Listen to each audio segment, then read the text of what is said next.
We are all very well aware कि क्या कुछ हो रहा है मुल्क में, और उसमें मैंने कई दफ़ा लोगों से सुना है कि if you're a girl or if you're a woman, you should leave Pakistan. Unfortunately, that's also not an overreaction in some ways, because the violence is a lot and so much. How how did you get involved with the policy side of it, and what are you doing with that? मेरा अपना opinion ये है इस बारे में कि have to correct things here. मतलब हमें इन चीज़ों को यहाँ ठीक करना है। अगर हुकूमत पे 70% रिस्पॉन्सिबिलिटी है तो 30% रिस्पॉन्सिबिलिटी लोगों पे भी है, राइट? एंड आई थिंक कि वो 30%, if I talk about GBV, it's basically the opposite.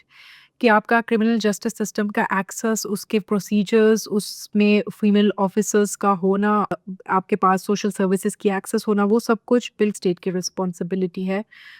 But आपका majority of the responsibility also lies in how you're addressing the misogyny in the society.